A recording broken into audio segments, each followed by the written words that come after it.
Hi, I'm Tansy Katsia, former Miss South Africa 2007, and you're watching Joburg Today. Hello and welcome to Joburg Today. My name is Tumi Hlapo, bringing you the best of what's going down in and around Johannesburg.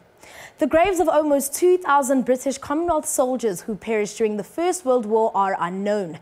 Almost a third of them were South Africans on board the SS Mendi. This week marks the centenary of the SS Mendi tragedy, and several commemorations are being held in remembrance of the fallen.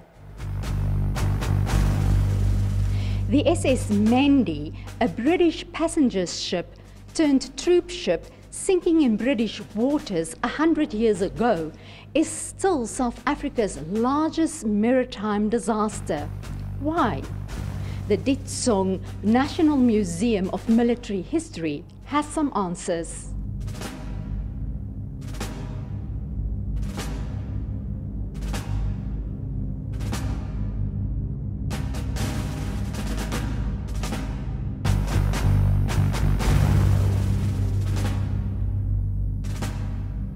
We've never had such an incident before or since, where so many soldiers were lost in one go, in one incident, that were not in action in any conflict. In one incident, we lost over 600 people. These soldiers were not in action. They were en route to France to serve. And because of a maritime disaster, these troops unfortunately perished at sea. And if you think of the politics at the time, these were black South African soldiers. It was such a major tragedy that the South African Parliament, which as you know at that time would have been a white South African Parliament, even rose in a minute of silence in commemoration of the tragedy that had occurred at the time. That was quite significant. When World War I started in 1914, the Union of South Africa was a dominion of the British Empire. South Africans served alongside British soldiers under British command, like the Australians, Canadians and New Zealanders, amongst others. The South Africans on the SS Mendi were mainly part of the 5th Battalion of the South African Native Labour Contingent. The British government made a request to the South African government during the war to provide a contingent of labourers. So these troops were going to be assisting in offloading supplies at the major French ports, as well as the felling of trees for wood that was required for the trenches on the front line. The Mendi was en route from Plymouth towards Le Havre in France. At the time, another ship called the SS Darrow, also a troop ship, was en route from Le Havre towards the United Kingdom. It apparently was travelling a lot faster and not sounding its sirens, and as a result of the misty evening, the Darrow struck the Mendi on the side of the ship. A number did not make it up to the deck and unfortunately drowned inside the ship. But the ship sank very quickly. Unfortunately, many of the troops who were in the water succumbed to the icy conditions of the water as well. It is not confirmed by any official source at all, but has been preserved by tradition and the press that the Reverend Isaac Walchope Dayoba spoke to the men.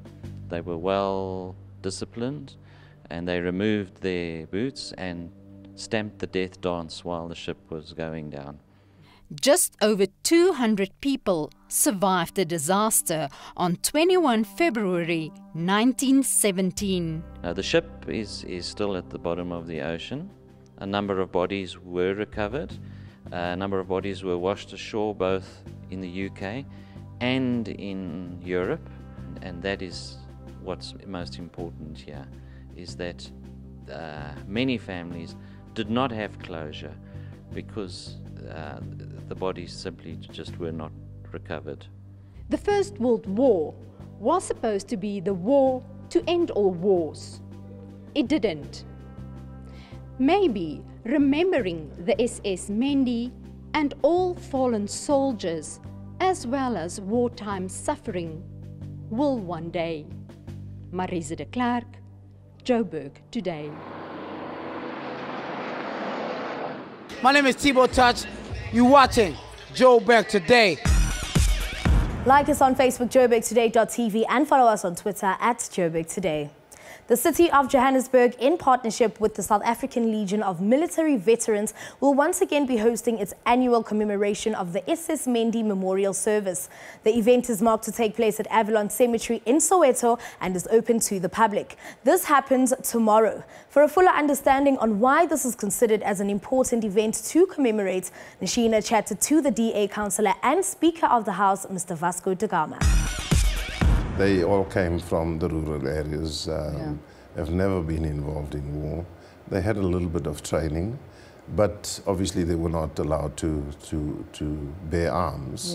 And were basically going to be used for digging trenches and picking up people that were, yes. The panic did not ensue amongst those left on the ship. Instead, a leader emerged, Reverend Isaac Joba. He called the men together and admonished them. Be quiet and calm, my countrymen, for what is taking place is exactly what you came to do. You are going to die, but that is what you came to do. Brothers, we're drilling the death drill. I, as a Xhosa, say you are my brothers. Swazis, Pondos, Basutus, we die like brothers. We are the sons of Africa. Raise your war cries, brothers, for though they made us leave our assegais in the kraal, our voices are left with our bodies. It's very sad. That's very sad. And so those left on board removed their boots and stemmed the death dance on the slanting deck for a sinking ship. Far from Africa, but united together as brothers and comrades in arms. Very tragic. Very tragic. In fact, Not many of us even know that this happened 100 years ago. I think it's important to commemorate the loss. Yes, but it's also important to recognize that these men, not fighting a foreign war, that they physically were not involved in. Africa at the time, yes, was in danger, but it wasn't on our shores. They had to go out of the country to go and fight, but they were willing because most of them, in fact, volunteered to be there. And it's said that we had survivors, but most of them, in fact, that perished could not swim. They were not equipped to do that.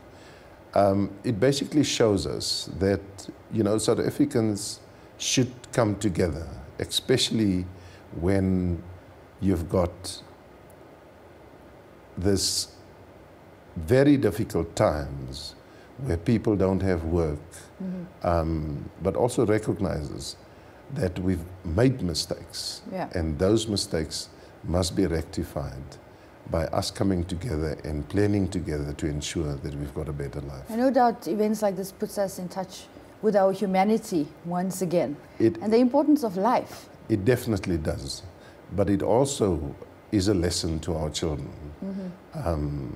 that this is the history. Even if our people were under pressure and sometimes not given what they're supposed to get, stood together to ensure that the world that we live in is safe. Absolutely, absolutely. Tell us, how is the city planning to commemorate this event? I believe it's happening over the weekend in Soweto.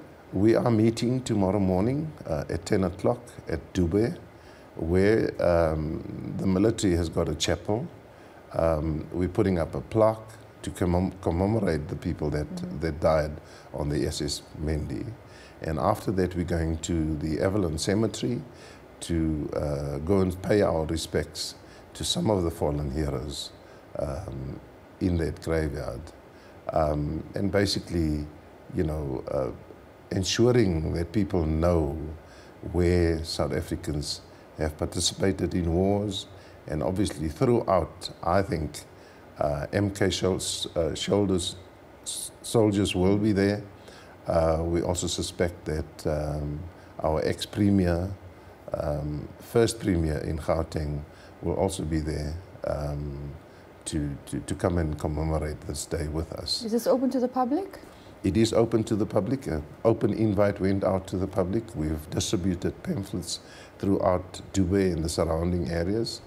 And we've gone over to Radio Islam and a whole lot of other radio stations to ensure that people know, but also to give a little bit of the history of what happened, so that people can go and research and look at where we come from, but also learn the modern history, because after the First World War, there was a Second World War that came after that, and South Africans were part of that. After that, the liberation struggle in Angola and in the whole of Africa, where eventually in 1994, South Africa was liberated. So it is quite important that our children learn from that, so that we don't make the mistakes that have been made in the past. Yeah. What do we know about the surviving families? There is surviving families, and obviously most of them, you know, just heard that my grandfather was part of that group. But there is surviving families, and they are spread all over the world. That speech given by the Reverend on that fateful day is quite heart-wrenching if you have to think about his words. We have come here, this is what we came here for, we've come here to die, basically. And the Reverend's family, did he survive that? There were some survivors. There were some survivors. I'm not too sure whether he did. I didn't fully read the whole book. And it was 100 years ago as well. So it's but he must have survived to have told the story. Oh, okay. Even to look at the words that he used at that time, when you know, the ship is nearly going down, and him reciting this, saying, let's all stand together. This is what we came for. And unfortunately, a lot of people died on that tragic day. How is the city planning to use this event, this commemoration, to appeal to the local communities to, in terms of the current challenges being experienced in Johannesburg right now? I think to go out with a message to students, to children out there, showing them the history, and in fact getting them involved in the different projects that we have throughout the city, to ensure that we've got proper service delivery, and they start understanding the bigger picture.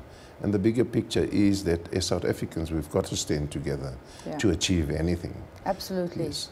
We're not going to survive this thing called life, but as long as we're alive, there's always reason for hope. Yes. Thank you so much for your time. It was lovely talking to you about this event, and we wish you all the best for the weekend. Thank you very much. Hi, I'm Sophie Ndaba, and you are watching Joburg Today. And that's all for today. For more on the city, do check out our playlist. From myself, Dumin Tlapo, and the Joburg Today crew, have a lovely weekend.